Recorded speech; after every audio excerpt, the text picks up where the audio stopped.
Cela peut avoir l'air un peu drôle ce matin, de porter mon pardessus sur l'estrade. Mais j'étais si heureux de pouvoir montrer ce joli pardessus que l'Église m'a donné. L'autre jour, j'ai vu ici Frère Neville avec ce joli complet qui lui allait si bien. Et j'ai pensé, il lui allait si bien. Et l'Assemblée en parlait aussi. J'ai donc pensé, eh bien moi, je vais porter mon pardessus pour venir sur l'estrade. Vous savez, je crois que nous ne devenons jamais adultes. D'ailleurs, je ne veux pas devenir adulte. Qu'en pensez-vous, frère Luther? Non, nous ne voulons pas grandir. Nous voulons toujours rester des enfants.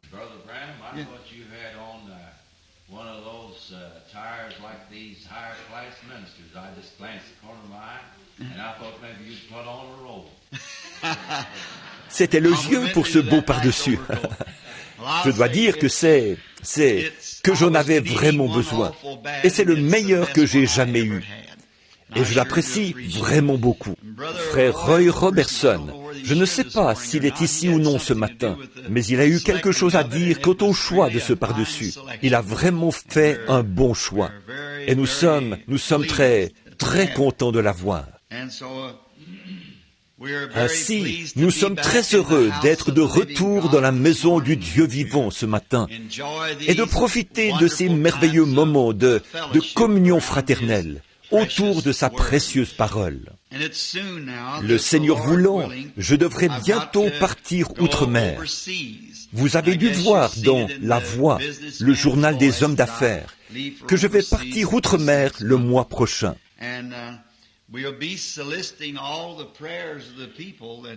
Et nous vous invitons tous à prier pour nous pendant notre absence. On dirait que mes réunions sont meilleures outre-mer, que cela accroche mieux là-bas.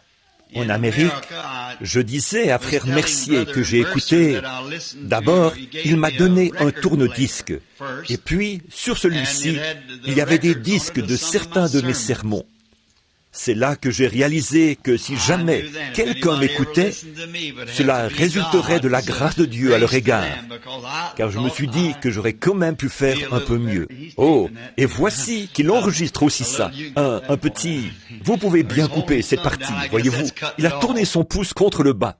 Je pense que cela signifie qu'il va couper cette partie-là. Mais je vous le dis, j'ai été tellement surpris. La prédication la plus médiocre que j'ai jamais entendue de ma vie, c'était bien la mienne. Vraiment, sur ce disque-là. Et cela m'a rendu si nerveux que je n'ai même pas pu manger mon dîner. Je suis tombé malade et j'ai dû quitter la table. Je n'ai pas pu dormir cette nuit-là. Et hier, je suis allé au Kentucky avec frère Wood. En revenant, j'ai dit, « Frère Wood, je ne sais pas comment je m'y prends pour qu'une personne vienne m'entendre parler. C'est si médiocre, et je ne fais que me répéter. Et puis la grammaire qui fait défaut. Et pour ce qui est de la ponctuation, il n'y en a tout simplement pas. Je ne sais pas. J'ai dit, dans un certain sens, cela m'a encouragé. Parce que j'ai vu que Dieu doit être là derrière. Sinon, personne ne viendrait. C'est vrai. Alors que je parlais à frère Collins, je suppose qu'il est quelque part dans le bâtiment. Je lui ai dit, il est venu me trouver. Et je lui en parlais. J'ai dit, frère Collins, en vérité, j'ai dit, il y a près de 30 ans que je suis prédicateur. Je devrais certainement savoir ce qu'est un sermon. Et j'ai dit, c'est le plus médiocre que j'ai jamais entendu. Lui-même est prédicateur méthodiste. Et son frère est un homme assez important dans la dénomination méthodiste. Et il a dit, eh bien, je vais vous dire, frère Branham, il se peut que votre ponctuation et que vos phrases ne se terminent pas comme il faut, et ainsi de suite. Mais avez-vous déjà pensé à cet homme qui a prêché le jour de la Pentecôte, qui ne savait même pas signer son nom, et qui s'appelait Pierre? Il a dit, je peux m'imaginer que son discours n'était pas ponctué tout à fait correctement. Mais voyez-vous, ce qui incite un homme à regarder à cela, ce sont ces émissions radiophoniques qu'on entend, où tout est déjà sur papier. Vous voyez, ils peuvent donc mettre cela au net, avec la ponctuation et tout, parce qu'ils le lisent. Et je me suis tenu auprès de Charles Fuller, alors qu'il prêchait derrière une mangeoire à peu près grande comme ça qu'il utilisait comme estrade. Et tout ce qu'il a dit, il ne faisait que le lire. Point 1, point 2, point 3, point 4, et ainsi de suite. Jusqu'à ce qu'il ait tout dit. Et cela était chronométré. déjà censuré pour la radio et tout. Pour ce qui est de Billy Graham, j'ai aussi vu ses prédications. Et tout ce que lui et les autres font, c'est se tenir là et parler. Lisons simplement cela aussi vite que possible. Tout est déjà préparé. Je pense qu'à ce moment-là, vous pouvez avoir une ponctuation correcte. Mais le problème avec moi, c'est que je n'arriverai même pas à le lire. Si c'est moi qui l'écrivais, je suis sûr que je ne pourrais pas le relire. Ainsi, c'est sa grâce étonnante, n'est-ce pas, en voyant ce qu'il peut faire pour nous. Mais je suis reconnaissant de pouvoir commencer maintenant, de terminer une année et en recommencer une nouvelle. J'ai écouté une ligne de prière et je n'étais pas non plus satisfait de la ligne de prière en écoutant cela. C'est la première fois que je m'écoutais apporter un message et assurément, j'ai été surpris.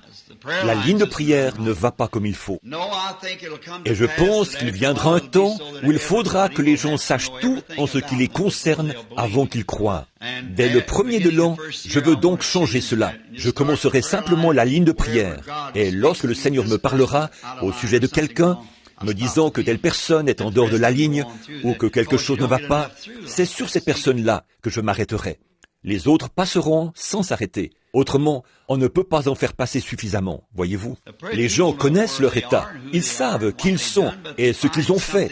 Mais s'il y a quelque chose en eux qui n'est pas tout à fait en accord avec Dieu, alors ce sera le moment de s'arrêter sur cette personne, voyez-vous, et de se dire, voici la personne en question. Ainsi, je crois qu'il y aura des modifications qui se feront, frère Léo, comme j'ai entendu cela. Et j'espère que Dieu nous viendra en aide dans l'année à venir. Je crois que ce soir, il y aura service ici au tabernacle. Et je dois être là-bas, sur la route 62, avec le frère Raddle, ce soir. J'ai cru comprendre qu'il y aura un service de longue veille ici. Frère Raddle m'avait invité à participer à son service de veille. Mais j'ai pensé que peut-être je reviendrai au tabernacle pour ce soir-là, étant donné que j'essaie toujours d'être au tabernacle la veille du Nouvel An. Je voulais donc revenir pour être ici avec les frères. Aussi, ai-je fait un genre de compromis. Je serai avec le frère Raddle ce soir, là-bas sur la route 62, à l'ancien club 62, qu'on a transformé en église. Et mercredi soir, je reviendrai ici pour le service de longue veille. Puis jeudi, nous partirons pour Chicago et nous continuerons pour aller ensuite à Philadelphie et de là, outre-mer. Et ce matin, nous ne voulons pas vous retenir trop longtemps, parce que nous avons encore des entrevues et les services vont continuer. Oh, dites donc, depuis le dernier service de prière ici, je suis très reconnaissant des résultats qui sont ressortis du dernier service de prière. C'est vraiment merveilleux ce que le Seigneur peut faire lorsque son peuple s'assemble. Ceux qui sont, s'ils invoquent le nom du Seigneur, s'ils se rassemblent, je crois que c'est ainsi qu'il est écrit, et prient, alors Dieu les exaucera des cieux. Inclinons donc nos têtes un instant, tandis que nous nous tournons vers lui, afin qu'il nous donne l'inspiration nécessaire pour ce message. Seigneur, de génération en génération, tu as été notre refuge et notre force.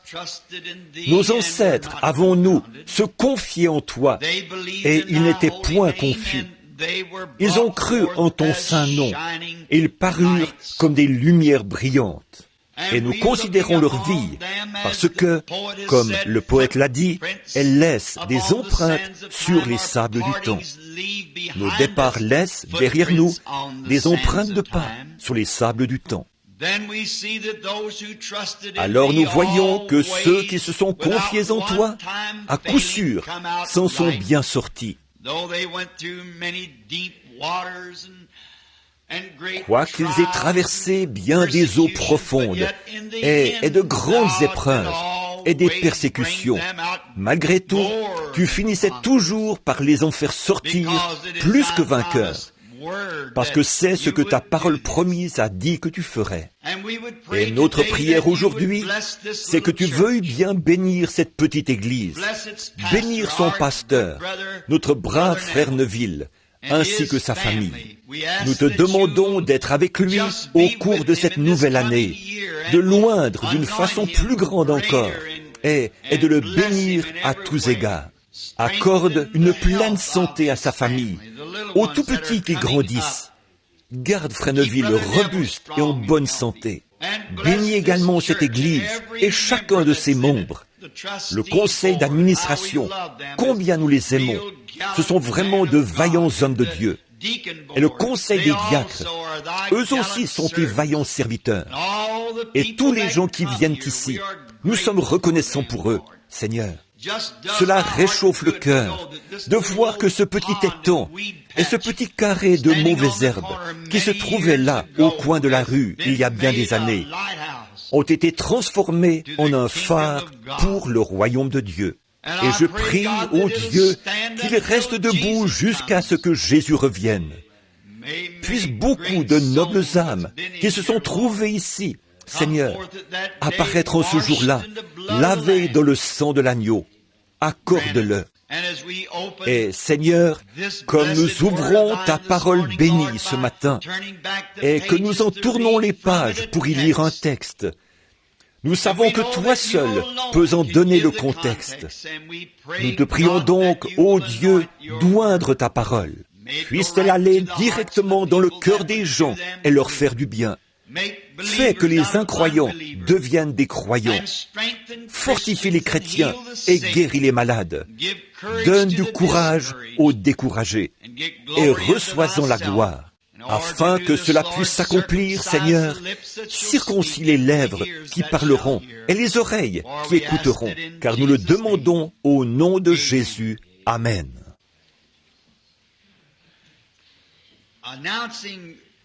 A little text that fell on my heart since last Sunday. Voici un petit sujet que j'ai à cœur depuis dimanche dernier. Je parlais des mages venus pour voir Jésus et de l'étoile qu'ils ont suivie depuis l'Orient. En étudiant cela, je suis tombé sur un passage de l'Écriture et, comme je n'ai pas pu être ici la veille de Noël à cause d'un service dans une prison, j'ai pensé parler aujourd'hui du sujet suivant. Pourquoi la petite Bethléem? Et je désire lire dans le livre du prophète Michée, l'un des petits prophètes, le verset 2 du chapitre 5. Nous y lisons ceci. But thou, Bethlehem Ephraim, though thou be little among the thousands of Judah, but yet out of thee Et toi, Bethléem Ephrata, petite entre les milliers de Juda, mais de toi sortira pour moi celui qui dominera sur Israël, et dont l'origine remonte aux temps anciens, aux jours de l'éternité. Il y avait une tache sur le verset. Voilà pourquoi je n'arrivais pas à déchiffrer ce mot. Of all of the places that is in Palestine, and there is so many great cities and its localities, cities that are seemingly much more known in the lore de tous les endroits qu'il y a en Palestine, alors qu'il y a tant de grandes villes tout autour, des villes bien mieux connues, semble-t-il, d'après l'histoire, mieux fortifiées et plus importantes. Pourquoi Dieu choisirait-il la petite Bethléem pour y faire naître son fils?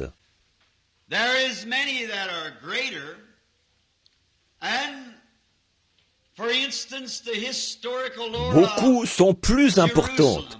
Par exemple, le lieu historique de Jérusalem, la fière Jérusalem, la grande capitale, l'une des plus grandes villes de Palestine. Nous nous demandons alors pourquoi Dieu choisirait la toute petite ville de Bethléem comme lieu de naissance pour son fils. Mais comme les Écritures l'ont déclaré, ce que Dieu a résolu s'accomplira. Et si Dieu n'avait pas déterminé d'avance qu'il en serait ainsi, jamais il n'en aurait été ainsi.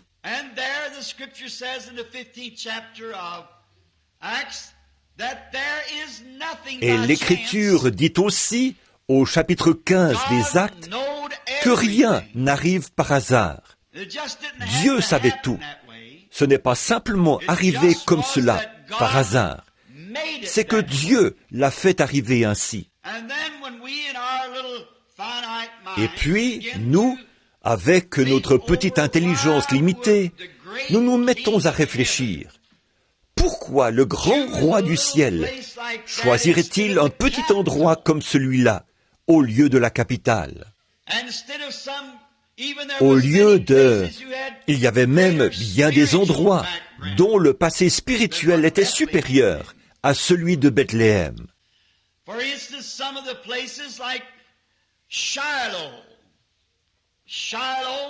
Certains endroits comme, par exemple, Silo. Silo était un ancien lieu d'adoration pour Israël. Chaque année, tous venaient à cet endroit important où se trouvait l'arche de l'Éternel. On pourrait donc se demander pourquoi il ne pourrait pas naître à Silo. Il y avait encore Gilgal, un autre endroit spirituel, un important lieu d'adoration. Alors, pourquoi Dieu ne l'a-t-il pas laissé naître à Gilgal?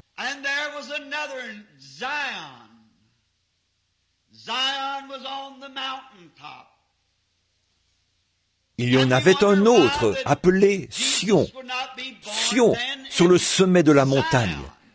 Et alors nous nous demandons pourquoi Jésus n'est pas né dans Sion, qui avait été reconnu historiquement comme un lieu où Dieu, d'âge en âge, avait béni son peuple.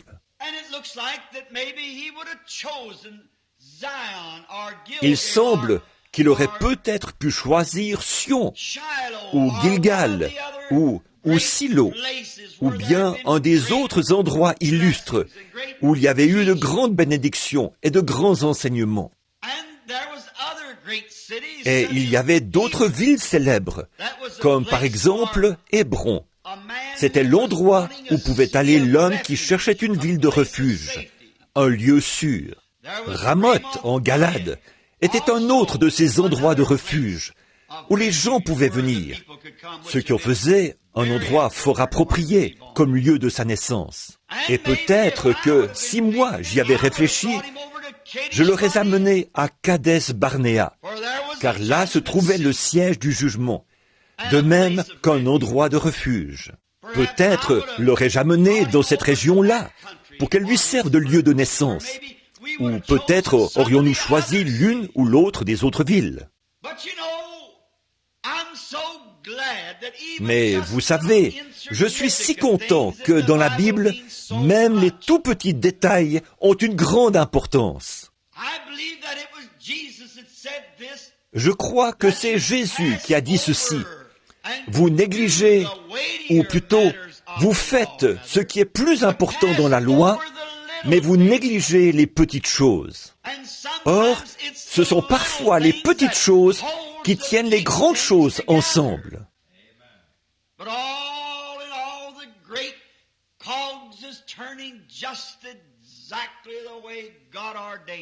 Mais, tout considéré, les grands rouages s'engrainent exactement comme Dieu l'a voulu. Jamais un seul ne fera défaut.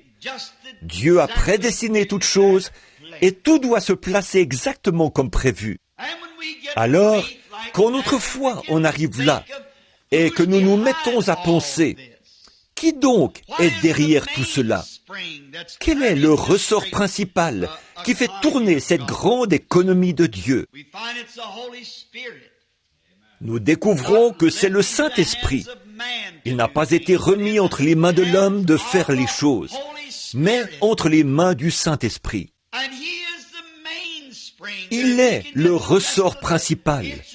Et s'il peut réunir les autres instruments, tout fonctionnera parfaitement et indiquera l'heure exacte de Dieu. Nous voyons cela, et cela nous porte à réfléchir lorsque nous considérons ces grandes choses et comment nous voudrions qu'elles soient.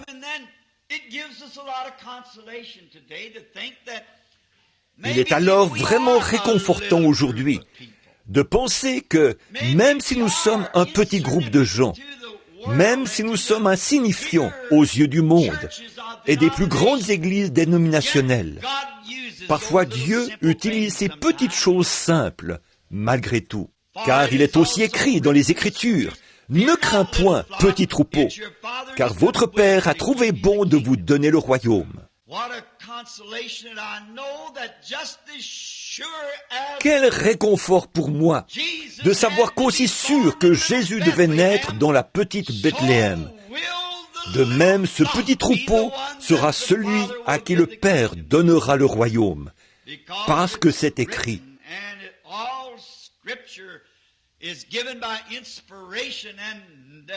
Et que toute écriture est inspirée, et que les écritures ne peuvent être anéanties. Elles doivent s'accomplir. Nous avons donc l'espoir de savoir que c'est un petit troupeau qui recevra le royaume, un fidèle petit troupeau de croyants. J'espère être l'un de ces troupeaux, ou être dans ce petit troupeau, devrais-je dire. Et puis, nous connaissons l'histoire. La plupart d'entre nous sommes au courant du récit décrivant l'entrée d'Israël en Palestine par une promesse de Dieu.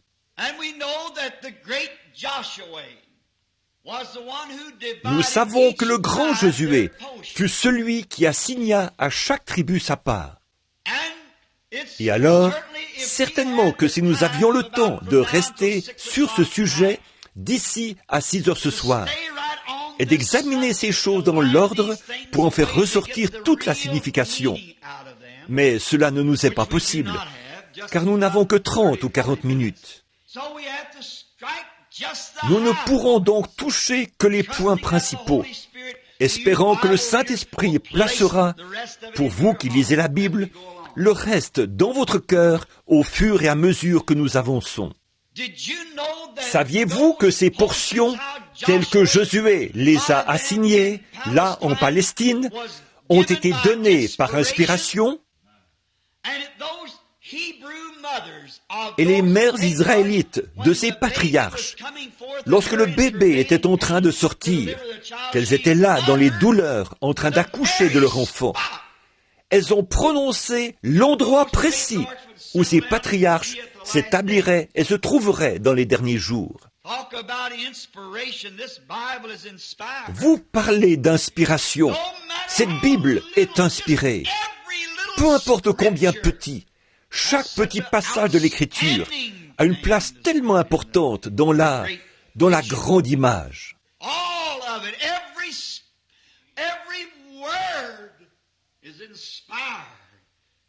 Tout cela, chaque mot est inspiré, et à cela est accrochée la destinée des âmes, car c'est là la parole du Dieu immortel et éternel.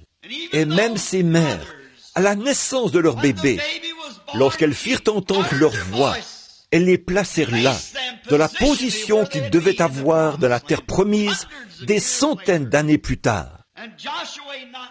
Josué n'en savait rien, mais pourtant, sous la même inspiration, il les plaça exactement là où ils devaient être. Et Josué, en faisant le partage, a donné une part à Juda. Si vous regardez sur la carte géographique, vous remarquerez que cela se trouve juste à l'ouest de la mer de la Plaine. Il y a quelques kilomètres au sud de Jérusalem, la capitale.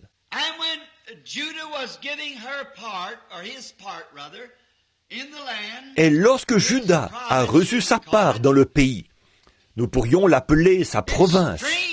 C'est étrange, mais cette petite ville ne fut même pas mentionnée. Bethléem. Pourtant, elle se trouvait là, parce que Abraham, ou je crois que c'est Rebecca, qui fut ensevelie à cet endroit-là.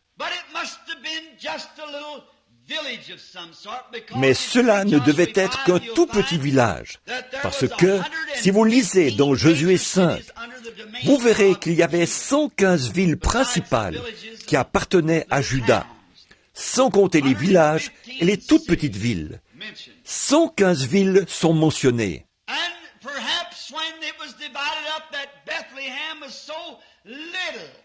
Peut-être qu'au moment du partage, Bethléem était tellement petite, avec peut-être une ou deux petites maisons, qu'elle ne fut même pas mentionnée dans l'héritage. Et puis, nous voyons qu'en fait, elle n'a jamais été connue. Le fils de Caleb est celui qui l'a fondée. Il s'appelait Salma. C'est lui qui en était le fondateur. La Bible dit qu'il en était le père, c'est-à-dire qu'il était le fondateur de Bethléem. Autrement dit, il est probablement allé s'installer là-bas et y a ouvert des commerces. Et les échanges commerciaux ont contribué à son développement. Nous découvrirons la véritable raison pour laquelle, plus tard, le pays tout entier fut jaloux de ce petit coin de pays, qui s'étendait vers le nord et vers l'est, et qui descendait un peu en pente vers le sud, formant une sorte d'éperon.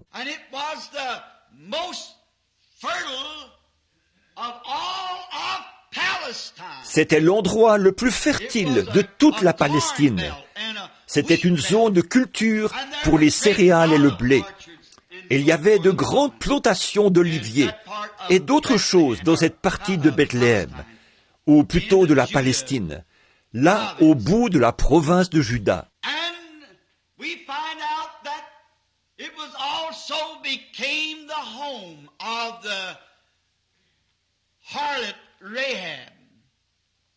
Nous découvrons que la prostituée Rahab est également allée s'installer là-bas. Après qu'Israël eut franchi le Jourdain, qui marquait la frontière de la Palestine, nous connaissons l'histoire de Rahab, la prostituée. Représentons-nous-la quelques instants ce matin, comme une jeune femme, une belle jeune femme, qui, à cause d'un malheur survenu dans sa vie, avait été contrainte, étant elle-même païenne, avait été contrainte de mener la vie qu'elle avait. Et souvent les gens sont contraints d'avoir la vie qu'ils ont. L'autre soir, je suis allé au pénitencier, voir un homme qui purgeait une peine. Je l'ai pris par la main et je lui ai parlé. Je lui ai dit, « Pourquoi donc avez-vous fait une chose pareille ?» Et, en me tenant la main, il s'est mis à parler.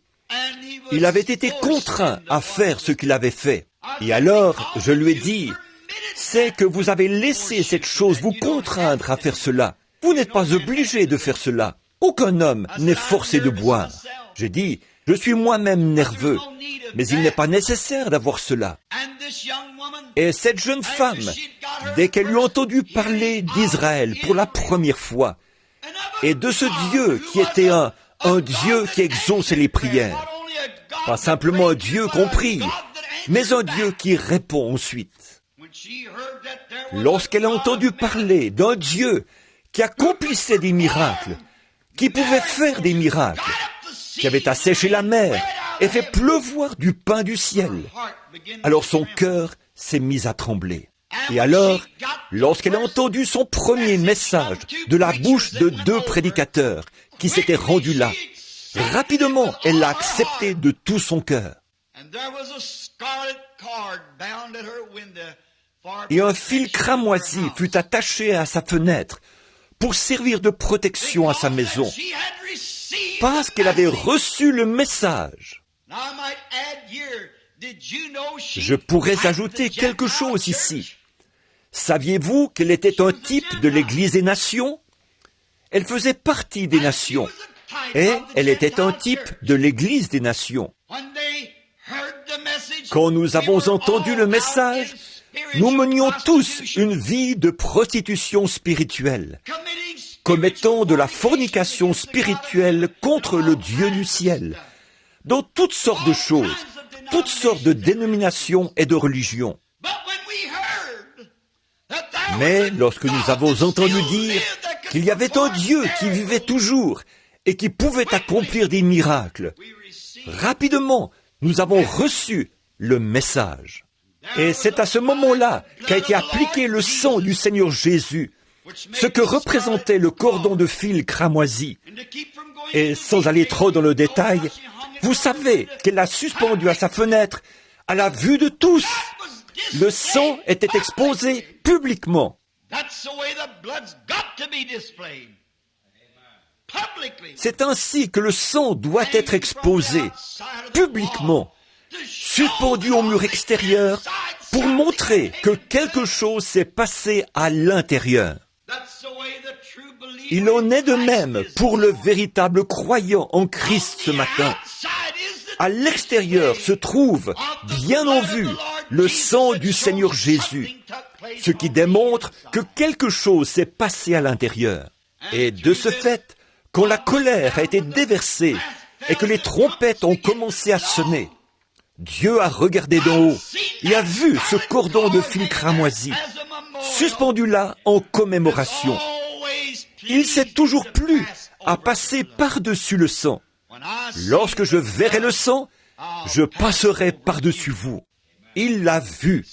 Et au moment de la secousse, lorsque le Saint-Esprit a fait gronder la terre et crouler ses murs d'environ 6 mètres d'épaisseur, pas une seule pierre n'est tombée de l'endroit où était attaché ce fil. Cela montre la protection d'un Dieu véritable vis-à-vis d'un croyant véritable. Peu importe dans quel état vous êtes lorsqu'il vous trouve, vous n'avez qu'à accepter ce cordon cramoisi. Il est tissé au travers de la Bible. Nous voyons ensuite qu'après avoir été recueillie, comme si elle était une Israélite, elle est tombée amoureuse d'un homme qui était un capitaine et un prince en Juda. Il était capitaine des armées israélites. Il s'appelait Salmon, comme le roi Salomon. Il était donc capitaine, et elle eut une idylle avec ce capitaine, qui était prince de Juda, et elle finit par l'épouser. Et lorsque la distribution des biens fut réglée pour les Israélites, son mari bien-aimé et elle s'établirent à Bethléem. Maintenant, vous commencez à y voir clair, n'est-ce pas? Voyez-vous, cela commence à s'éclaircir quand nous voyons qu'elle a vécu à Bethléem. Elle, une épouse des nations unie à un juif. Pourquoi? Parce qu'elle a cru en un Dieu qui accomplissait des miracles.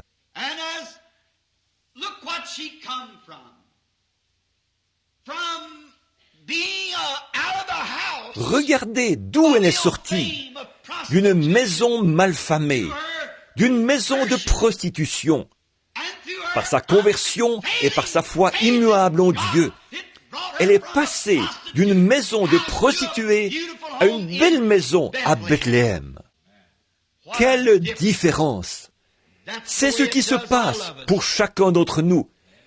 D'une maison d'incrédulité, de frustration, d'actes immoraux et tout, à une place, une position en Christ qui est des plus belles. Du ridicule au sublime.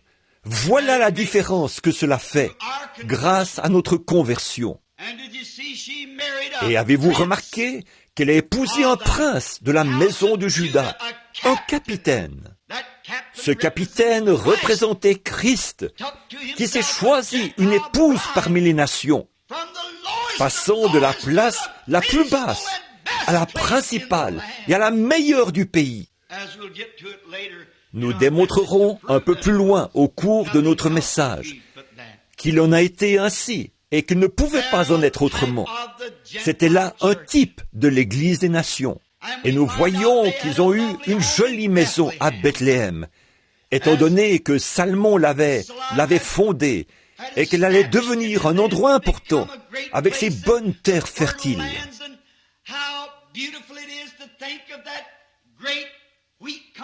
Quelle merveille lorsqu'on réalise que cette grande terre à blé allait devenir le centre mondial du pain. Et c'est vrai, ce n'est pas étonnant que Jésus ait dû naître là. C'est parce qu'il était le pain de vie. Toutes les nations venaient y chercher leur blé. Toutes les nations venaient y chercher leur grain. Car c'était là, à Bethléem, qu'il y avait toute cette terre fertile. Et même ce petit détail, vous voyez, le fait de dire « Oh, c'était la province du blé », cela avait une signification. Et vous voyez ce prince des nations, ou ce prince juif, prendre une épouse des nations et la conduire là, à Bethléem, pour s'y établir. Il a élu domicile là où il y avait du pain en abondance. Nous découvrons qu'à travers cette belle histoire d'amour et cette grande obéissance produite par la foi de la prostituée Rahab, celle-ci a donné à Salmon un fils du nom de Boz. Puis nous connaissons tous une autre belle histoire qui vient s'attacher maintenant à ce maillon. Boz est né à Bethléem, de Salmon et de la prostituée Rahab. Nous découvrons donc, des années plus tard, après que Naomi eut quitté le pays, qu'elle fut allée séjourner chez les Moabites, et qu'elle y eût été traitée si méchamment. Elle avait rompu la communion avec le reste des croyants pour aller, rétrograde qu'elle était, s'associer à un autre peuple dans un autre pays. Autrement dit, elle avait quitté l'Église des vrais croyants pour aller pendant quelque temps dans le monde, pour se joindre à une Église mondaine qui croit que tout est permis. C'est là qu'elle a perdu son mari. Et il n'est pas nécessaire qu'il s'agisse chaque fois d'une mort physique. Vous pourriez le perdre par une mort spirituelle, ou perdre votre épouse ainsi. Vous feriez mieux de rester sur un bon terrain. Vous feriez mieux de rester là où vous savez que vous êtes couvert par le sang. Peu importe l'apparence des autres, leur grandeur, les belles flèches qu'ils ont sur leurs églises, ou le timbre de ces grandes cloches. Vous feriez mieux de rester là où le sang couvre les péchés des gens. Sans quoi, vous pourriez vous perdre l'un l'autre. Et par-dessus tout, vous pourriez perdre le Seigneur Jésus et être exclu.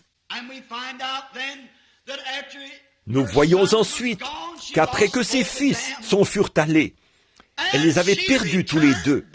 Elle est rentrée parce qu'il n'y avait pas d'esprit de réveil dans la ville à ce moment-là. Oh, combien j'aimerais m'arrêter ici quelques minutes. Combien j'aimerais relever cela et vous montrer que peu importe combien d'églises ont rétrogradé, restez sous le sang. Voilà l'endroit où il faut demeurer. Dedans ou dehors, en haut ou en bas, par vents ou marées, où que ce soit, restez sous le sang. Cependant, Naomi a pensé qu'il serait préférable d'aller se joindre à un autre groupe, étant donné qu'ils avaient des problèmes, que le pain spirituel n'était pas là.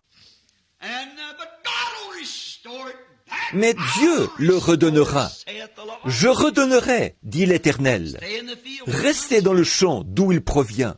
Ainsi, nous voyons qu'elle a commencé à avoir un grand désir de rentrer, après avoir appris qu'un grand réveil avait commencé. Et vous remarquerez que Naomi est retournée pendant la saison des orges, comme la Bible dit, juste au temps de la moisson. En d'autres termes, alors qu'un grand réveil battait son plein, si on l'applique spirituellement. Elle est retournée précisément en cette saison-là. Il ne lui restait rien. Elle n'avait plus rien.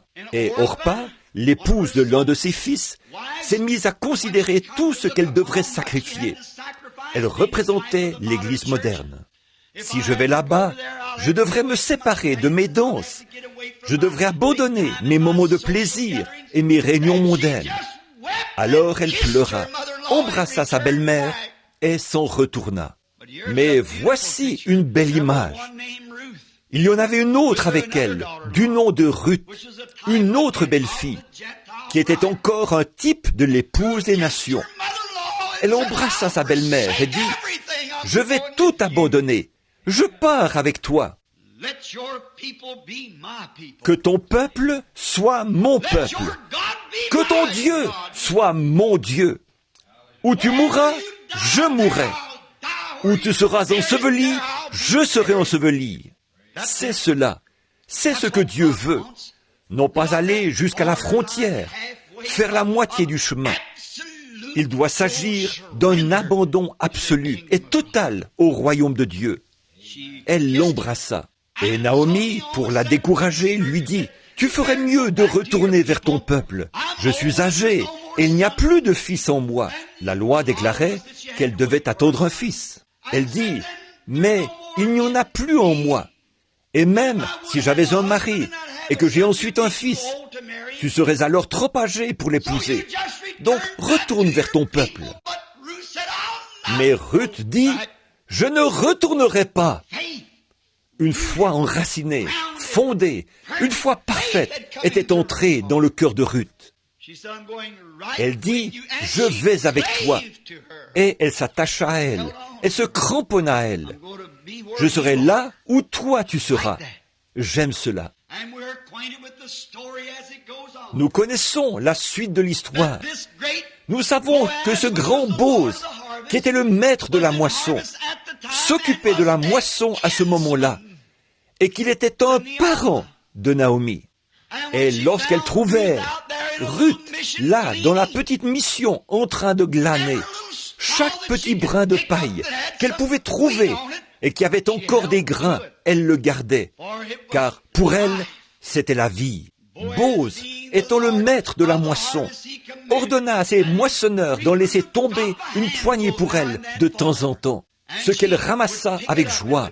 Ce jour-là, elle bâtit ce qu'elle avait glané, et on récupéra un grand tablier tout plein. Et lorsque Bose sortit, lui le maître de la moisson, et qu'il regarda Ruth et vit sa fidélité, il tomba amoureux d'elle. Observez Bose, qui représentait Christ. Où se trouvait-il? À Bethléem. Où Ruth était-elle arrivée? À Bethléem. Où glanait-elle? À Bethléem. Pouvez-vous voir toute la portée spirituelle de ceci? Le cadre dans lequel se déroule cette grande scène? Dieu connaissait tout cela depuis le début. Alors elle commença à interroger sa belle-mère sur ce qu'elle devait faire. Et finalement, Ruth épousa Bose. Encore là, une femme des nations mariée à un prince en Juda. Et elle s'établit et vécut à Bethléem. Ô toi, la petite Bethléem, n'es-tu pas la moindre des principales villes de Palestine? Mais il a plu à Dieu, dont la connaissance et l'origine remontent aux temps anciens, au commencement, d'y faire naître son Fils. Il sait tout et fait concourir toutes choses, juste comme il faut. Ruth épousa donc Bose là-bas.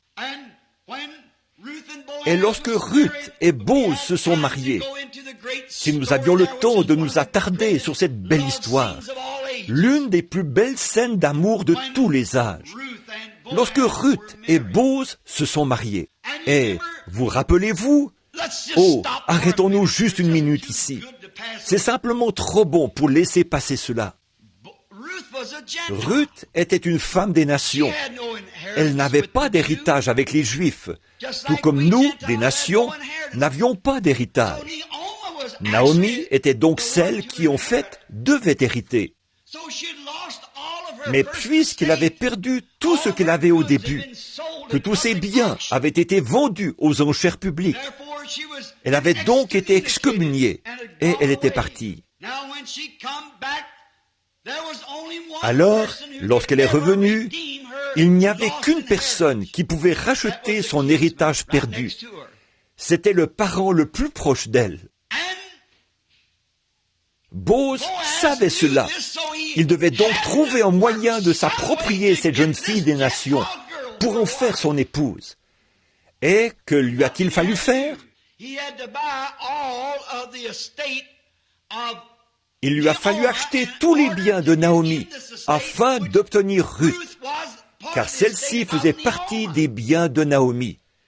Et le seul homme qui pouvait racheter, c'était quelqu'un de la famille, un proche parent. C'était là la loi de la rédemption.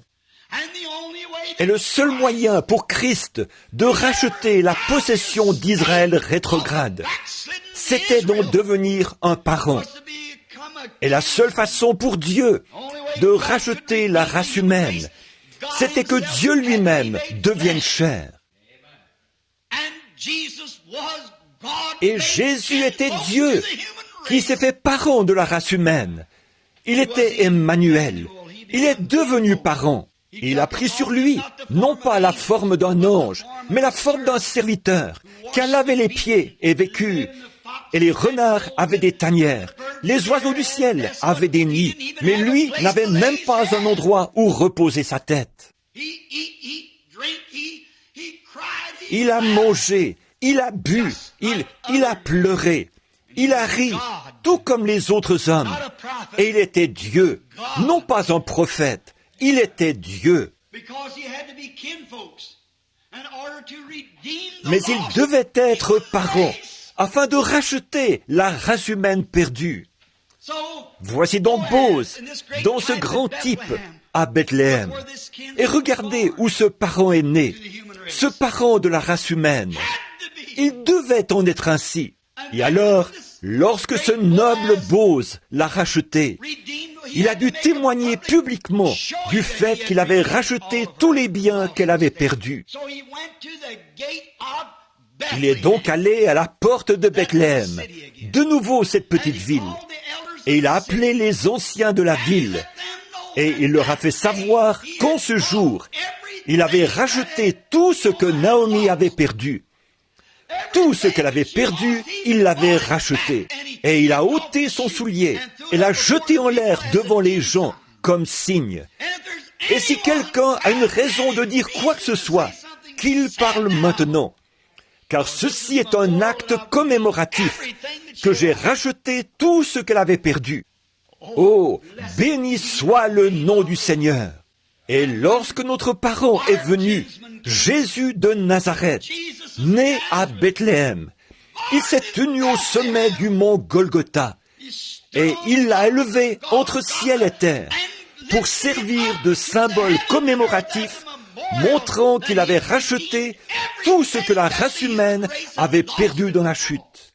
Comment un homme peut-il mépriser la guérison divine et la puissance de la résurrection du Seigneur Jésus, alors qu'un emblème a été présenté publiquement au calvaire, déclarant « J'ai racheté la race humaine entière et tout ce qu'ils ont perdu.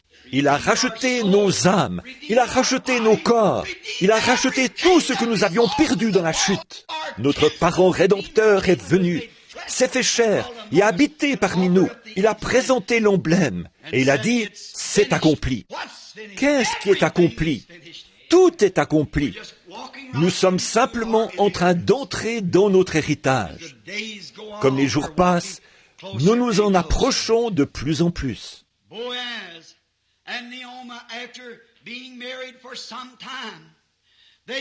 Bose et Naomi, ils étaient mariés depuis un bout de temps, quand leur est né un fils qui a encore ajouté à la lignée, Obed.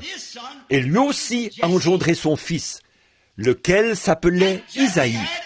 Et Isaïe a eu 8 fils.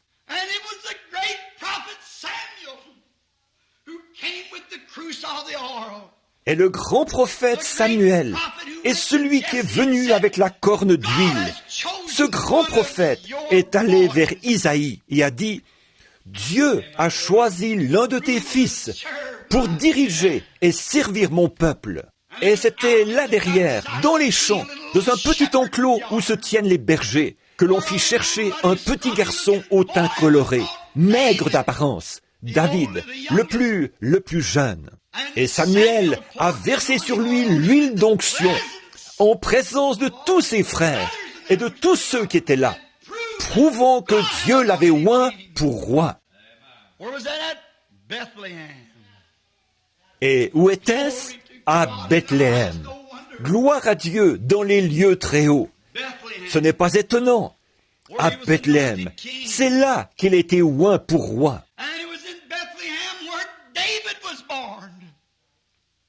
C'est à Bethléem qu'est né David.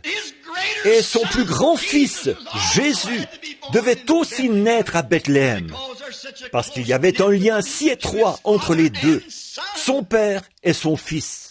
Ce grand-fils n'était pas seulement le fils, mais il était aussi le rejeton et la postérité de David. Il était même avant David et il serait après David. Il était d'éternité en éternité.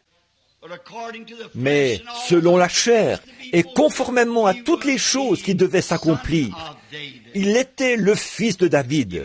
Il devait naître des années plus tard dans cette même Bethléem, cette petite ville abandonnée. Mais pendant tout ce temps, l'avez-vous remarqué?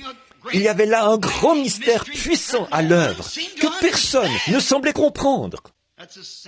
Il en est de même dans la Bethléem de Dieu aujourd'hui. Il y a un signe mystère qui est à l'œuvre et que personne ne semble comprendre. Cela passe au-dessus de la tête des gens. Ils n'ont pas l'air de saisir. Peu importe ce qui est fait ou ce qui est dit. Et la partie mystérieuse de ce qui est fait, les gens regardent et disent « Oh, je pense que c'est en règle ». Et ils poursuivent leur chemin. Mais ils ne comprennent pas. Ils ne peuvent pas le saisir. Ils ne peuvent pas le comprendre. Et c'est ce que Dieu faisait à Bethléem, en Judée. Il était à l'œuvre. Toutes ces petites choses avançant pour aboutir à une grande tête. David, oh, quand, petit garçon encore, il a été oint pour roi. Il avait le teint coloré, mais il devait y avoir en lui quelque chose d'authentique qui a plu à Dieu. Il était tout petit, c'était le plus petit de la famille. Les autres garçons étaient de grands hommes, bien costauds, qui auraient fait bonne impression, vêtus d'une robe et portant une couronne sur la tête. Mais Dieu a montré quelle est la chose à laquelle il regarde. Non pas l'apparence extérieure, mais ce qui se trouve à l'intérieur de l'homme. Il a regardé à son cœur. Il savait ce qu'il y avait dans le cœur de David. Peu importe ce qu'il aurait l'air avec une couronne sur la tête. Il savait qu'il avait trouvé en lui un homme qui serait selon son cœur. C'est là ce que David serait, un homme selon son cœur. C'est pour cela qu'il a versé sur lui l'huile d'onction, ou fait verser sur David l'huile d'onction. Le nom David signifie bien-aimé. Comme ce fut bien représenté en Jésus, le bien-aimé, des années plus tard, ce fils de David qui devait venir pour accomplir toutes choses qui avaient été promises. Cette petite ville de Bethléem est l'endroit où ces choses se sont passées. C'est sur ces mêmes petites collines de Judée, où David avait fait paître ses brebis, que bien des années plus tard, les anges ont chanté leur premier Noël. Sur les collines de Judée qui dominaient Bethléem.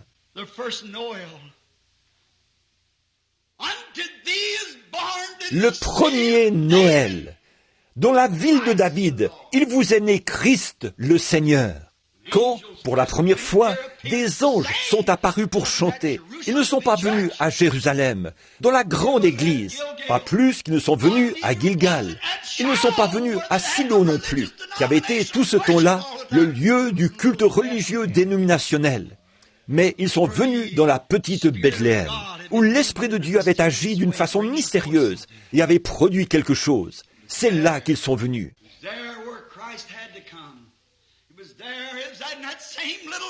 C'est là que Christ devait venir.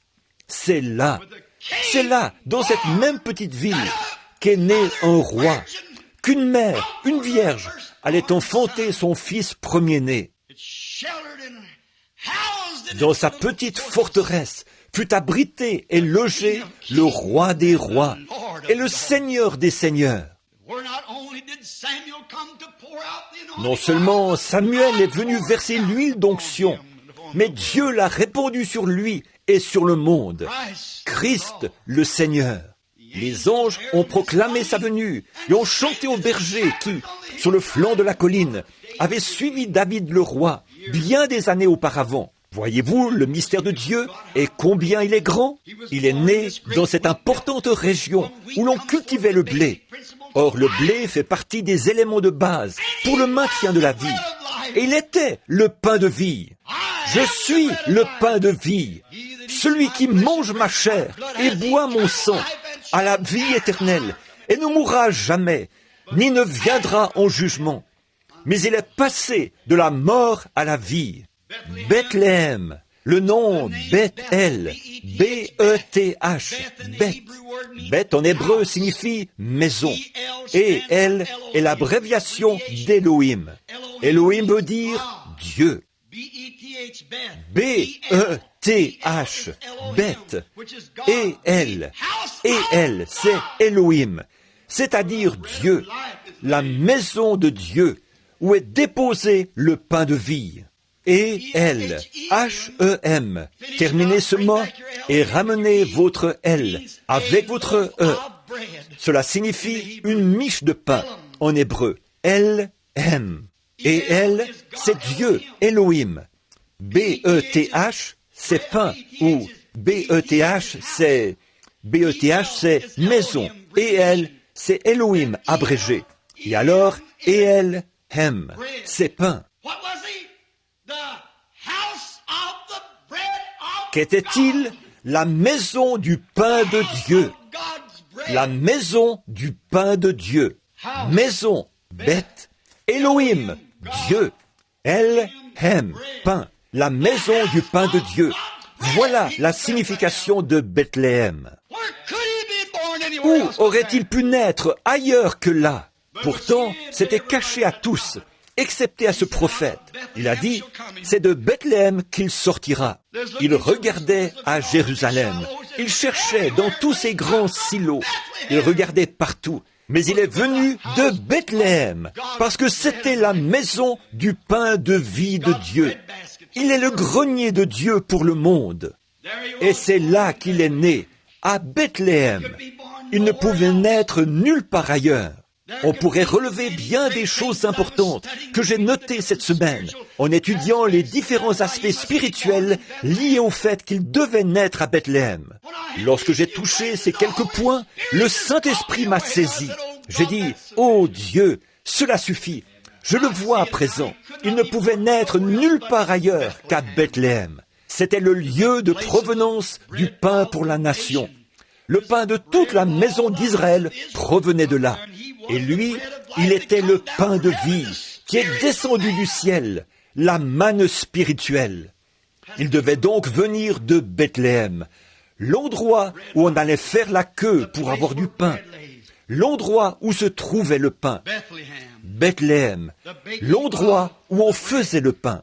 Or Jésus, qui était le pain de vie, a dit, « L'homme peut en manger et ne jamais mourir. » Un autre événement important que je ne voudrais pas oublier de mentionner, c'est lorsque David a traversé son moment le plus pénible. Lorsqu'il était en fuite, il avait déjà été oint. Il savait ce qu'il allait devenir. Il allait devenir roi. Dieu l'avait dit. Et pourtant, on le haïssait. Il se trouvait entre deux grands feux. D'un côté, il avait les Philistins à ses trousses, et de l'autre, Saül. Et lui était apatride. C'est ainsi que se tient l'Église aujourd'hui, la véritable Église vivante de Dieu. Elle est sans dénomination, ou quoi que ce soit d'autre. Elle se tient seule, mais cependant, l'onction a été répandue sur elle. Elle sait ce qu'elle est. Comment donc cela peut-il bien arriver avec le diable de part et d'autre, s'acharnant contre David? Il s'était réfugié dans des forteresses et dans des cavernes dans le désert, essayant de se cacher, avec une poignée de fidèles guerriers, juste quelques-uns qui croyaient comme lui. Mais ces hommes avaient foi en Dieu, que celui-là serait le roi. Ainsi en est-il des croyants aujourd'hui, qui sont cachés ici et là, mais ils savent qui va venir comme roi.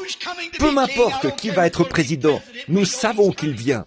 Et cela semble plus loin que jamais, tandis que la science essaie d'avoir le dessus en disant « Nous pouvons fabriquer un homme, nous pouvons faire ceci, nous pouvons prendre un lapin, en prendre le pollen et faire un autre lapin, essayant de réfuter la parole de Dieu.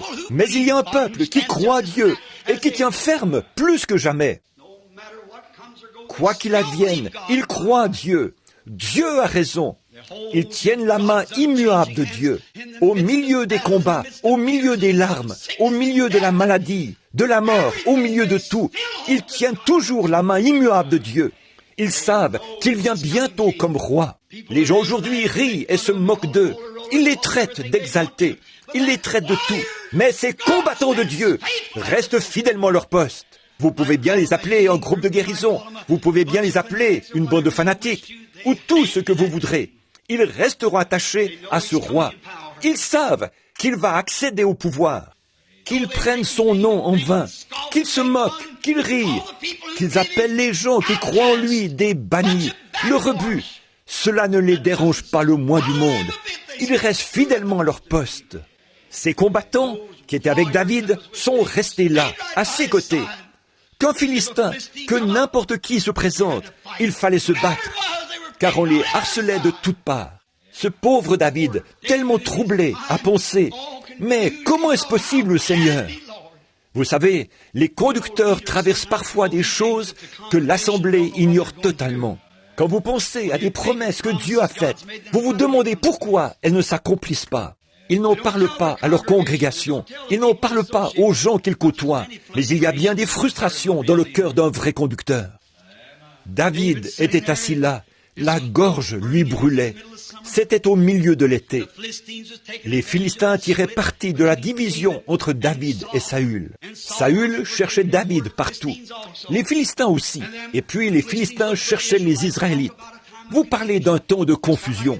C'était à peu près comme maintenant. Et David se réfugiait dans tel petit endroit, tel petit abri, ce qu'il pouvait trouver, quelques petits lieux forts. Puis il est monté sur la montagne, en plein cœur de l'été, sous une chaleur suffocante, sa gorge toute desséchée et son cœur rempli de frustration et de crainte. Il se demandait, « Oh Dieu, comment est-ce possible ? Tu as versé cette huile sur moi, non pas parce que je n'avais décidé ainsi, mais parce que toi, tu m'avais choisi. Pourquoi m'as-tu appelé alors que j'étais là-bas en train de garder les brebis, me disant que tu me donnerais ceci pour servir ton peuple, et voici que tu m'as conduit au beau milieu de la bagarre. » De telles pensées traversaient son cœur. Il s'est assis sur la colline, et du haut de la colline, il a regardé. Les Philistins étaient entrés et avaient placé une garnison à Bethléem, le lieu même de sa demeure. Sa petite ville était donc tombée aux mains de l'ennemi.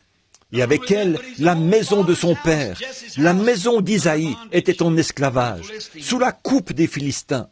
Sa propre nation et sa propre Église étaient contre lui. D'une part, il combattait l'ennemi. De l'autre, il combattait les gens de l'Église. Non pas qu'il le voulût, mais il y était forcé. Très souvent, nous sommes forcés de faire certaines choses et de dire des choses que nous ne voulons pas dire. Un vrai conducteur spirituel est contraint de le faire. Il doit prendre position et montrer ses couleurs. Je prendrai le chemin avec le petit nombre des méprisés qui suivent le Seigneur, comme l'a dit le compositeur. Il était donc là, en cette chaude journée, et sans doute il faisait les 100 pas en regardant en direction de cette longue vallée. Cela faisait environ 40 kilomètres, aller-retour pour aller jusque-là. De ce côté-là se trouvait la maison de son père, réduite en esclavage par les Philistins. De l'autre côté se trouvait Saül. Et voilà que celui-ci vient se mettre en plein milieu, parce qu'il avait pris position. Quel moment terrible! Israël était complètement divisé. L'Église était divisée en différentes dénominations, si je peux l'exprimer ainsi. Et voici David, qui se tenait de ce côté-ci, ne sachant que faire. Et cependant, sachant que sur lui reposait l'onction.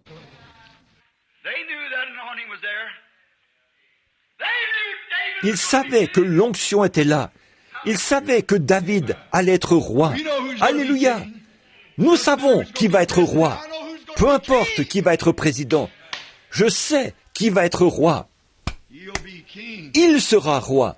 Et je sais qu'il n'est pas facile de prendre position. Mais, ô Dieu, aide-moi à fermer mes yeux aux dénominations et à tout le reste. et à fixer mon regard sur ce que je vois là-bas, dans le spirituel. Il est le roi qui vient.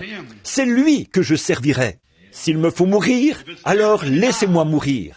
Si cela me coûte ma famille, mes bien-aimés, ma dénomination, si cela me coûte tout ce que j'ai, laissez-moi le servir. Je resterai avec lui. Voilà les combattants de Dieu, tels que ceux qui étaient avec David. Ils marchaient, la main constamment sur leur épée.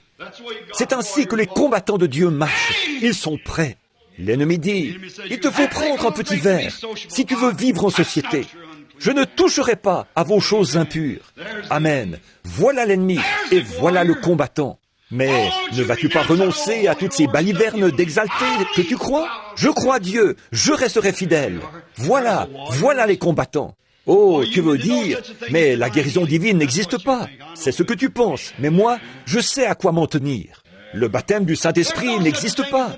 Ces jours-là appartiennent au passé. C'est ce que tu penses, mais je l'ai déjà reçu. Tu arrives simplement un peu trop tard pour m'en parler.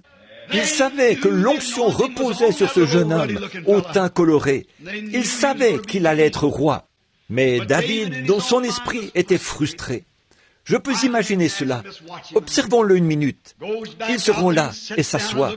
Et de là-haut, il regarde, pensant, « Ma ville bien-aimée, ma Bethléem, regardez-la, l'endroit où les grandes choses de Dieu sont arrivées. Le père du père du père de mon père y est né. Mon arrière-grand-mère a dit au moment de la naissance de Judas, de la tribu duquel je fais partie, que là-bas se trouvait quelque chose de surnaturel. Elle a prononcé le nom de l'endroit.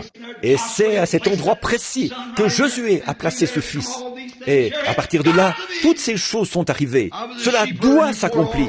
J'étais berger, quand tu as versé de l'huile sur ma tête. Tu as dit que je serais roi. Je te crois. Amen. Puis il regarde là en bas de nouveau et songe, eh bien, tout là-bas, dans ma petite ville, là où je suis né, ce petit groupe auquel j'appartenais, c'était le bon vieux temps. Les méthodistes auraient avantage à faire un retour en arrière, à leur bon vieux temps, lorsqu'ils étaient peu nombreux et se réunissaient dans des petites écoles, ici en Amérique, et qu'ils tombaient sous la puissance de Dieu et se jetaient de l'eau sur le visage. Et vous, les baptistes, feriez mieux de vous rappeler d'où vous êtes venus. Les autres aussi, vous, les pentecôtistes, souvenez-vous donc d'où vous êtes venus. C'est vrai. Voici que, dans le feu du combat, David se met à penser, « Oh, je me rappelle ces nuits où je couchais là-bas sur le flanc de la colline. Je me rappelle lorsque j'observais les étoiles se déplacer dans le firmament et que Dieu parlait à mon cœur de petit garçon. Je me rappelle ce jour où je suis tellement entré dans l'esprit à contempler les nuages et les verts pâturages que, poussé par l'esprit, j'ai chanté à plein gosier. L'Éternel est mon berger, je ne manquerai de rien. Quand je marche dans la vallée des ombres de la mort, je ne crains aucun mal, car tu es avec moi. Oh là là! Et voici qu'il était précisément dans les griffes de la mort à ce moment-là, et des deux côtés, et même quand je marche dans la vallée de l'ombre de la mort. Ce bon vieux temps, quand l'Esprit était avec moi, quand Dieu était avec moi, que je chantais ses louanges et jouissais de sa présence. Je me souviens de la fois où un lion est venu un matin et s'est emparé de l'une de mes brebis. L'Esprit de Dieu est venu sur moi, et alors j'ai couru après lui. Je l'ai saisi et l'ai coupé en morceaux. Je me souviens de cette délivrance. Oh, je me rappelle le soir où, juste avant le coucher du soleil, un ours est venu et s'est emparé de l'une des brebis, et je l'ai tué. C'est grande délivrance. Je me souviens quand, tout enfant, je chantais ses louanges, pendant que je faisais paître mes brebis. Oh Dieu, ramène-moi à ce point-là. Ramène-moi à mon premier amour. Ramène-moi là-bas et redonne-moi mon bâton de berger. Redonne-moi mon troupeau de brebis. Laisse-moi tout seul là-bas à t'adorer. Il nous arrive de penser à cela, mais nous sommes dans le feu du combat. Il faut faire quelque chose. Il fut un temps où nous étions des garçons, mais nous sommes des hommes à présent. Le combat fait rage. Je me rappelle lorsqu'il y avait de la sciure par terre, et que les gens criaient et jubilaient, et qu'on ne pouvait pas pénétrer ici tellement il y avait du monde. Mais il n'en est plus ainsi aujourd'hui. La bataille fait rage. Il ne s'agit plus de William Branham, le tout jeune prédicateur. Il faut produire quelque chose. Oui, monsieur, il doit y avoir quelque chose de différent. L'heure avance. La bataille fait rage. La chaleur du feu se fait sentir. C'est le temps de la délivrance pour les gens, pour tous ceux qui sont trouvés écrits dans le livre. Maintenant, l'heure est venue. David, tout frustré, faisait les 100 pas en pensant « Oh, quelle chaude journée! Oh, ce qu'il fait chaud! Oh, Saül pourrait venir de cette direction-ci, et les Philistins de cette autre direction. Les armées nous entourent de toutes parts, et nous voici assis là, à l'entrée d'une caverne. Mais pourtant, l'huile d'onction est sur moi. Comment est-ce possible, ô Dieu? Comment est-ce possible? Oh, si seulement je pouvais boire quelque chose. » C'est alors qu'il retourne en pensée là-bas, aux portes de Bethléem. Il y avait là un puits. Aucune eau n'était comparable à son eau. Vous savez, la Palestine possède de la mauvaise eau. Leurs eaux sont contaminées et peuvent même transmettre la fièvre Blackwater, entre autres. Il y a aussi une grande partie de leur eau qui est alcaline et qui vous tuerait. Or, Bethléem est aussi le principal point d'eau de la province. Il n'y avait aucune eau comparable à celle de Bethléem. David pensait, « Oh, quand je partais avec mes brebis le matin, je passais près de ce vieux puits pour y boire. Oh, que son eau était fraîche et pure, et si désaltérante. Mais maintenant, sa gorge était en feu, et pourtant il était loin. Oh, si seulement je pouvais avoir un verre d'eau. » Et alors ces guerriers, dans son désespoir, il s'est écrié, « Oh, si seulement quelqu'un pouvait m'apporter à boire de ce vieux puits, là-bas, à Bethléem. » Oh, après avoir rêvé au jour de son enfance et à ses victoires, il se voyait maintenant dans cet endroit, pris entre deux feux. Et il s'est écrié, « Oh, si quelqu'un pouvait m'apporter de l'eau de Bethléem. » Ces guerriers ne pouvaient pas lire dans sa pensée, mais frère, ils l'aimaient avec tout ce qu'il y avait en eux. Le moindre de ses désirs était pour eux un ordre. 3 de ces puissants guerriers ont donc dégainé leur épée, se sont glissés hors du camp et se sont frayés un chemin sur une distance de 40 kilomètres. Lorsqu'ils sont partis, David s'est sans doute demandé, « Où sont-ils? Qu'ont-ils fait? Où sont-ils allés? Ne savaient-ils pas qu'ils risquent leur vie? » Ils s'étaient jetés dans les griffes de la mort, avec des embuscades dressées partout, sur une distance de 40 kilomètres. Les épées tournoyaient, et les boucliers s'entrechoquaient. Mais leur homme, leur frère qui, comme ils le croyaient, allait devenir roi, désirait à boire. Oh frère, je me demande si les guerriers aujourd'hui sont prêts à se frayer un chemin à travers le formalisme, les doutes et l'incrédulité pour exaucer les désirs du Seigneur en sa présence. Le moindre de tes désirs, si c'est l'Afrique, si c'est l'Inde, si c'est dans la rue, peu importe où c'est, le moindre de tes désirs, Seigneur, est pour moi un ordre. La mort n'est rien pour moi. La popularité, ce que je suis, ce que je serai, tout ça n'a aucune importance, Seigneur. Ce qui compte, c'est d'accomplir tes désirs. Voilà les guerriers qui se tiennent à ses côtés. Quand on me traiterait d'exalté, quand on porterait atteinte à ma réputation, quand on me jetterait à la rue, que m'importe? Ton désir est pour moi un ordre. Voilà le véritable soldat. Qu'ont-ils fait? Ils ont combattu sans relâche jusqu'à ce qu'ils soient parvenus à ce puits. Ils y ont plongé leur seau et ils sont revenus, combattant encore, croisant le fer à droite et à gauche pour se frayer un passage. Finalement, ils sont arrivés devant David. Et on dit, « Voici mon Seigneur. » Oh là là! Quoi? Un homme qui était tombé en disgrâce, un homme qui était haï de l'Église, un homme qui était haï du roi, un homme qui était haï des Philistins, un homme qui était haï presque de toutes parts, excepté du petit groupe qui le suivait. Eux savaient qu'il était le roi qui allait bientôt venir. Je sais qu'aujourd'hui nous chantons de beaux chants, nous bâtissons de magnifiques églises, nous avons de beaux cantiques et tout. Nous le louons ainsi.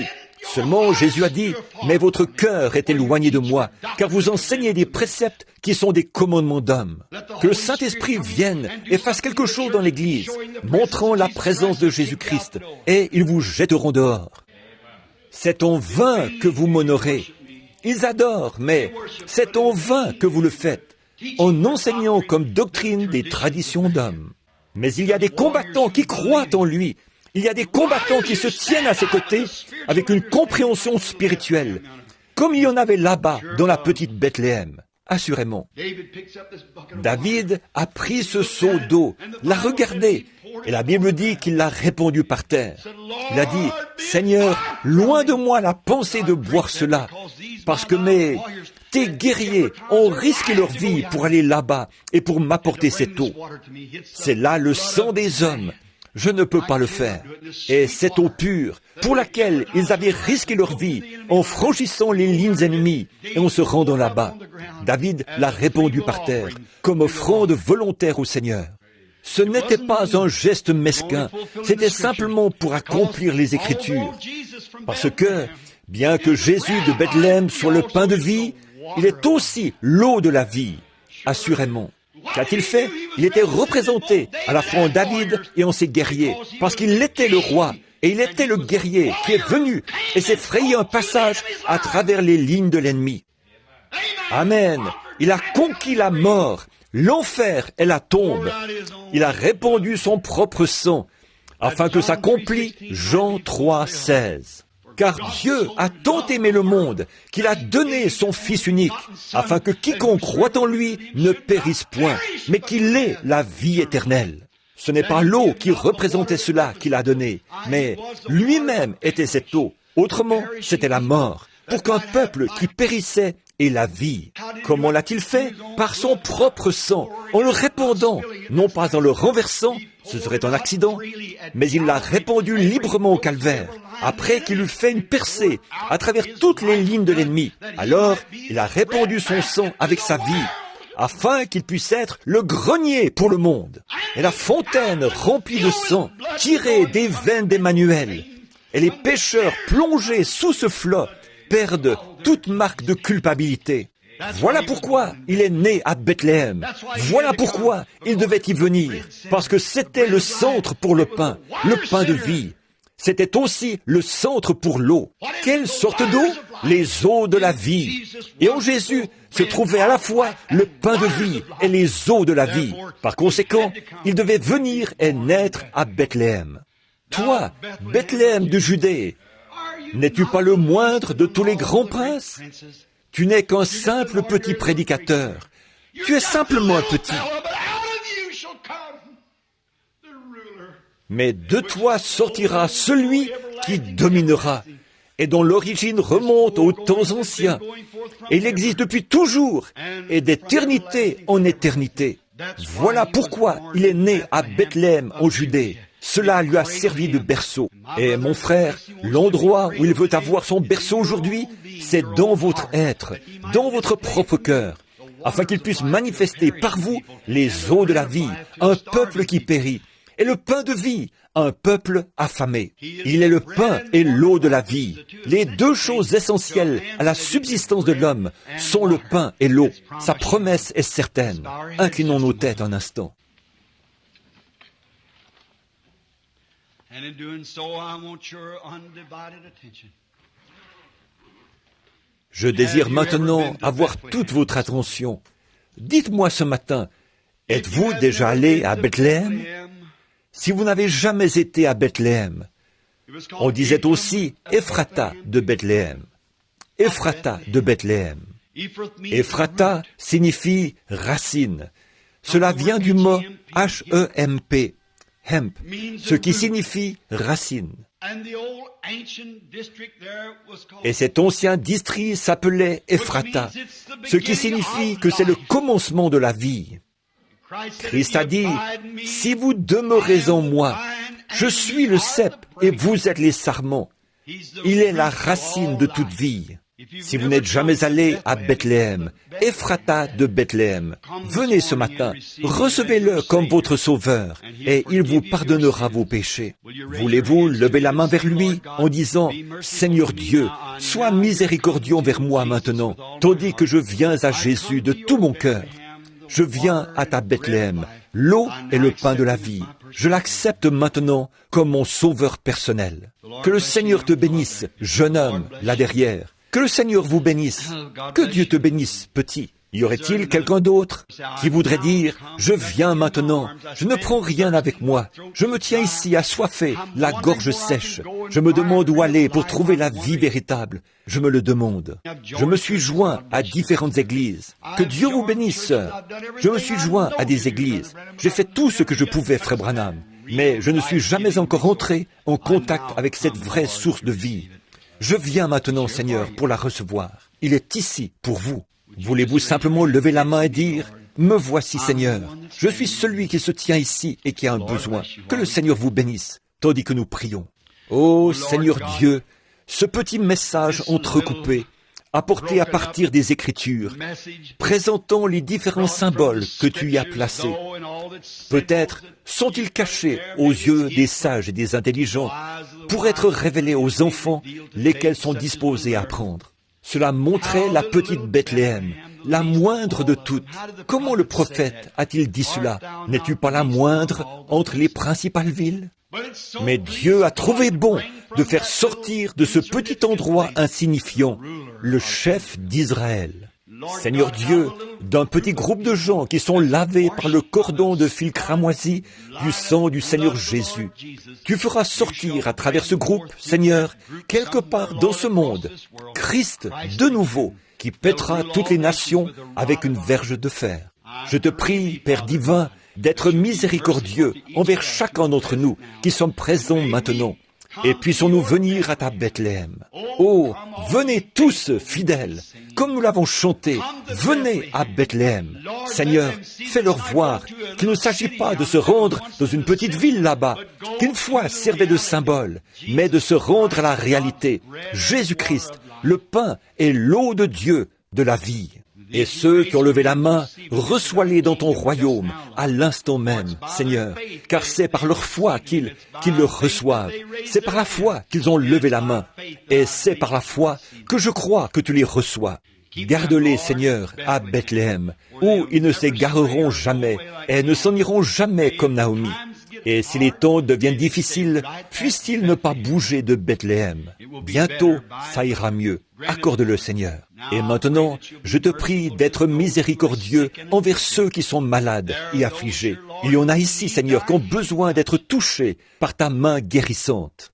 Ô Seigneur, tu as restauré Bethléem et l'as ramenée à toute sa gloire précédente. Tu l'as restaurée au temps de la dépression, quand elle était malade. Tu l'as ramenée et tu as fait venir Naomi à la saison des orges. Et maintenant, Père, nous te prions de ramener chaque Naomi et chaque personne ici qui est dans le besoin. Je te prie, ô Dieu, ô Seigneur, nous sommes en pleine saison des orges. Ce grand pain d'orge qui a été vu roulant de la colline jusque dans le camp de l'ennemi. Je te prie, ô Dieu, d'amener ce grand pain d'orge dans le bâtiment maintenant et qu'il serve d'expiation pour les maladies des gens, aussi bien que pour le péché, et guéris chaque personne qui se trouve dans la présence divine. Je sens, Seigneur, peut-être n'est-ce qu'une impression personnelle, mais je sens que tu es prêt. Je sens ta proximité, maintenant, ici. Je crois que tu es ici. Je ne dis pas ceci à cause des gens. Ô toi qui connais le cœur de l'homme, je prie, Seigneur, qu'il puisse, d'une façon ou d'une autre, saisir la vision ce matin comme ces guerriers. Que ta grande omnipotence, ta grande puissance, ta grande présence, ce que tu es, le Fils de Dieu, le Roi, le Oint, que tu es au milieu de nous.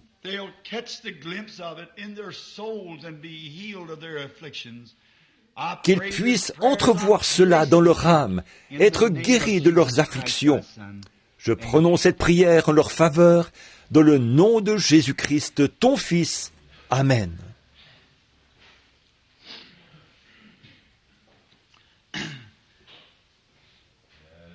Je crois Dieu, toutes ces paroles. Je crois que chaque partie de sa parole est divinement inspirée. Je crois qu'il n'est pas le « j'étais », mais le « je suis ». Cette présence est éternellement vivante. Je crois qu'ici maintenant, au milieu des gens, vous qui avez levé la main, Trouvez-vous une église, soyez baptisés dans le nom de Jésus-Christ, invoquant Dieu pour que vos péchés soient lavés et croyant que son prochain retour qu'il va apparaître dans sa seconde venue. Je crois aussi que sa présence est ici pour guérir les malades, pour rétablir ceux qui sont nécessiteux. Il n'est pas nécessaire que l'on prie pour vous l'un après l'autre. J'ai prouvé cela aux gens l'autre soir. J'ai voulu leur montrer ce qui était arrivé. Il y avait un certain jeune homme qui est assis là présentement et qui est en train de me regarder, qui était au lit depuis bien des jours. Sa gorge était tellement enflée qu'il ne pouvait même pas manger, ni rien, et sa température était très élevée. Et il avait dit à son père et à sa mère, « Faites venir frère Branham pour qu'il prie pour moi. » Et pour une raison ou pour une autre, il ne voulait pas me déranger parce que j'étais occupé, mais quelque chose m'a conduit à aller chez eux. Tandis que j'étais assis là, ils ont essayé d'apporter une assiette au jeune homme. Il y avait là-dessus de l'œuf qui était très coulant et aussi des haricots très tendres en purée. Et il essayait d'avaler cela. Il essayait avec un doigt de pousser cela à l'intérieur et de l'écraser.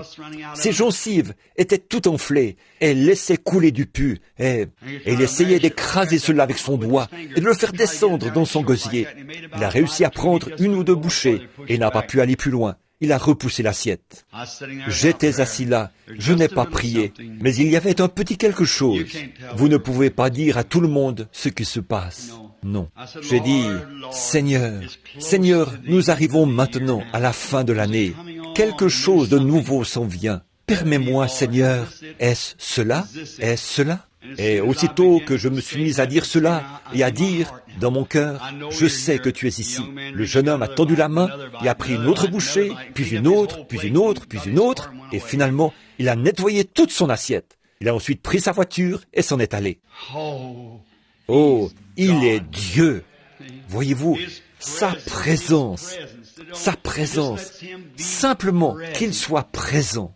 Cette dernière photo, celle qu'ils ont prise l'autre jour, la plus récente. Lorsque je l'ai vue là-dessus, ce tenant-là, j'ai regardé et je me suis dit, eh bien, j'ai déjà vu l'ange du Seigneur sur des photos. Je sais que c'était merveilleux. Mais lorsqu'il a pris celle-ci, puis, vers les 3 heures du matin, il m'a réveillé et m'a dit ce que cela signifiait. Il m'a tout expliqué.